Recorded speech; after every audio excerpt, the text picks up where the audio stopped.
Hello everyone guys, this is Rubel and welcome back in the new video. तो finally Bangladesh superstar Bangladesh mega star Shakib খানের most weighted upcoming film তাণ্ডব upcoming কি guys এখন release করেছে। বাংলাদেশের most ordered film ছিল সেটা তাণ্ডব, সেটা রিলিজ করার 7 দিন কমপ্লিট হলো, 7 থেকে 8 দিন হলো, বাট সেটা ইন্ডিয়াতে রিলিজ করেনি। আর আমরা এসে ইন্ডিয়ার মুভিটা দেখতে পারিনি, রিলিজের সময় দেখতে পারিনি, 7 দিন হলো মুভিটা রিলিজ হওয়ার। আর দুর্ভাগ্যবশত গাইস এই মুভিটা পাইরেসি হয়ে যায়, পাইরেসি হয় দুদিন আগে পাইরেসি হয়, আর আমরা আজকে পাইলাম অ্যান্ড আজকে এই মুভিটা দেখলাম, পাইরেসি মুভিটা দেখলাম। Sorry to say, but piracy movie যেহেতু সামনে চলে এসেছে আমরা দেখতে পারি নাই গাইস, তো আমরা আর থাকতে পারি নাই না দেখে, দুইজনে দেখেছি।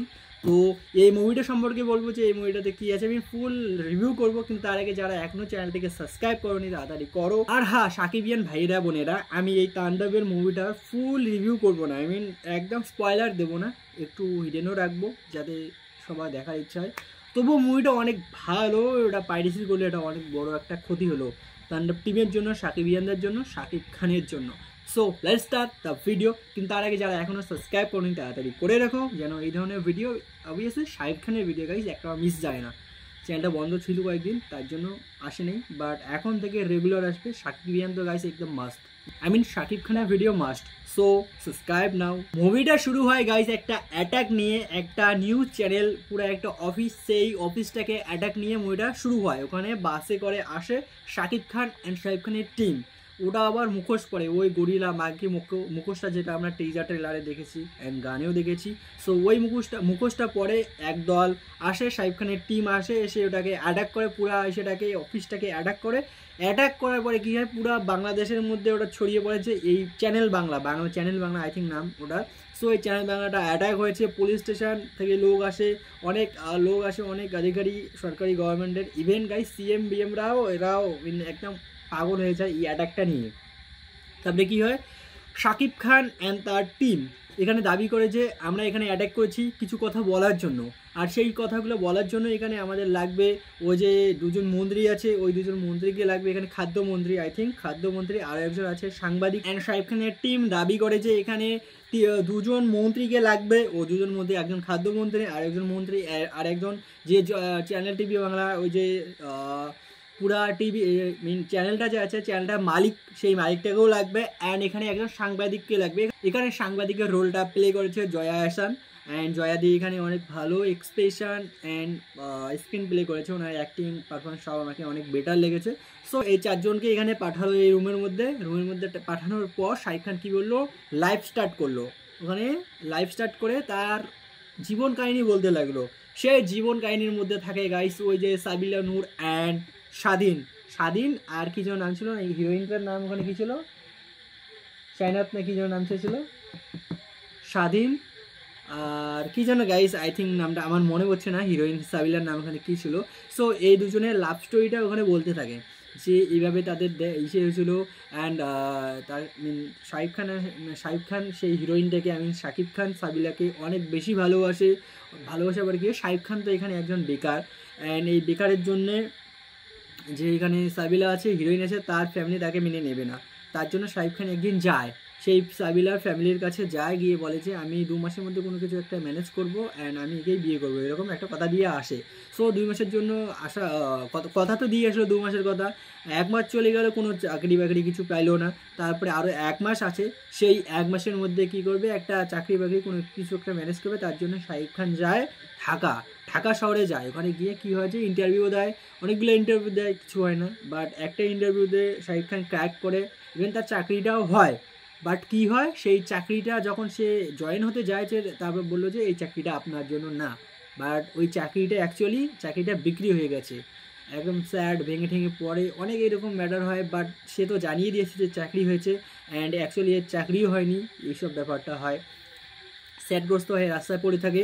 তারপরে কি হয় যে একদল এসে মানে সরকারি আধিকারিক, পুলিশ গাইস, এক পুলিশ অফিসার, কয়েকজন পুলিশ ইন্সপেক্টর এসে সেই শাকিব খানকে, শাকিব খানের নাম এখানে স্বাধীন, সেই স্বাধীনকে নিয়ে জেলে নিয়ে যায়। জেলে নিয়ে গিয়ে বলে যে তুই এটা স্বীকার কর যে তুই একে মেরেছিস এইরকম। জেলটাও অন্য টাইপের একটা জেল, ওখানে সবাই একদম নির্দোষ, সবাই অনেক লোক এই যে শহর থেকে নিখোঁজ হইতেছে, নিখোঁজ হয়ে কী হয়েছে, ওই নিখোঁজ লোকগুলো অ্যাকচুয়ালি ওই জেলে যাইতেছে।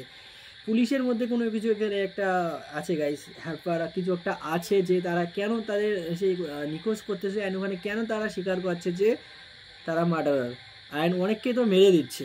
তারপরে কী হলো যে এই পুরো স্টোরিটা বললো অ্যান্ড কী হলো যে ওখানে যে খাদ্যমন্ত্রী আছে তারা আছে, তারা তাদেরকে এই ব্যাপারটা বললো যে তারা এইভাবে এইভাবে এইভাবে এসব করছে অ্যান্ড তারা স্বীকার করলো যে এখানে স্বাধীন সে একদম নির্দোষ, সে কোনো দোষ করেনি না কোনো মেরেছে, সেরকম করলো। তারপরে ওই যে মন্ত্রীগুলো এগুলো অ্যারেস্টও হয়ে গেল অ্যান্ড অ্যাকচুয়ালি এখানে যে জয়া আহসান সে ওই সাংবাদিকও শাহিদ খানের সাথে যুক্ত ছিল, কারণ সেই ভাই জয়া ম্যাডাম জয়াদির এখানে তার ভাইও ছিল, ওখানে সেই ভাইও নিখোঁজ হয়েছিল অ্যান্ড তার ভাইকে তারা মেরে ফেলছিল, এই কথাটি বলেছে শাহিদ খান জয়াদিকে।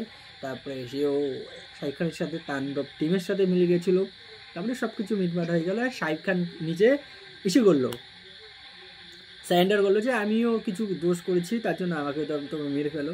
রাস্তা দিয়ে পুলিশ নিয়ে যাচ্ছে। তারপরে গাইস একদম টার্নিং পয়েন্ট চলে আসলো যে ওখানে আবার শাহিদ খানের সেই টিম তাণ্ডব টিম চলে এসে শাহিদ খানকে ওখান থেকে নিয়ে গেল, সব পুলিশকে মেরে শাহিদ খানকে নিয়ে গেল। তারপরে গাইস রিপোর্ট আসে, খবর আসে যে অ্যাকচুয়ালি স্বাধীনের যে গল্পটা এখানে বললো শাহিদ খান, যে স্বাধীনের গল্পটা বললো সেই স্বাধীন অ্যাকচুয়ালি শাহিদ খান না, স্বাধীন অন্য কেউ ছিল। বাট শাহিদ খান একজন অন্য বড় একজন কোনো কিছু একজন আছে এই মুভিটার মধ্যে। অ্যান্ড স্টোরিটা ওখানে এমনভাবে পাল্টে যায় তোমাদের মাথাটা একদম ঘুরে যাবে, সেই সাউথের ভাইব চলে এসেছে ওখানে। আমাদের এই সব মুভি দেখতে ইন্টারেস্টিং লাগে, আমার অনেক বেশি পছন্দ এই সব মুভি।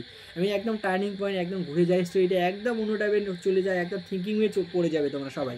তাছাড়া এখানে দুজনের কেমিও আছে, তোমরা অলরেডি সবাই দেখেছো কী আছে, বলার কি আছে। তারপরে কী হয়েছে শাহিদ খানকে লাস্টের দিকে দেখালো যে একটা বোর্ডের মধ্যে শাহিদ খান আছে, ওখানে এখানে খেল খতম হলো, ওখানে বলতেছে যে তাণ্ডব 2 লোডিং, তাণ্ডব 2 আসতেছে। আমরা ওয়েডিংয়ে আছি তাণ্ডব 2-র জন্য, কারণ এখানে যে অংশটা কেটে রেখেছে বা যে অংশটা এখানে আনফিল করে রেখেছে ওটা কমপ্লিট হবে পরে তাণ্ডব 2 দেখলে। আর তাণ্ডব 2টা গাইস পরের বছরে আসবে 2026-এ। সো তোমাদের কেমন লেগেছে গাইস এই তাণ্ডবটা? অ্যান্ড শাহিদ খানের এক্সপ্রেশন তো এখানে গাইস ওয়া লেভেলের ছিল, আমি যে দেখেছি শাহিদ খানে এ লেভেলে এক্সপ্রেশন করেছে, কারণ ভয়েসটা তো একদম চেঞ্জ ছিল। আর অ্যাজ এ রিপোর্ট শাহিদ খান এই ভয়েসটা ড্রাইভিং করতে করতে নাকি মুখে ব্লাড চলে এসেছিলো, এটা কতটা সত্যি কতটা মিথ্যা আমি আই ডোন্ট নো, বাট হতে পারে, কারণ ভয়েসটা একদম অন্য টাইপের ছিল।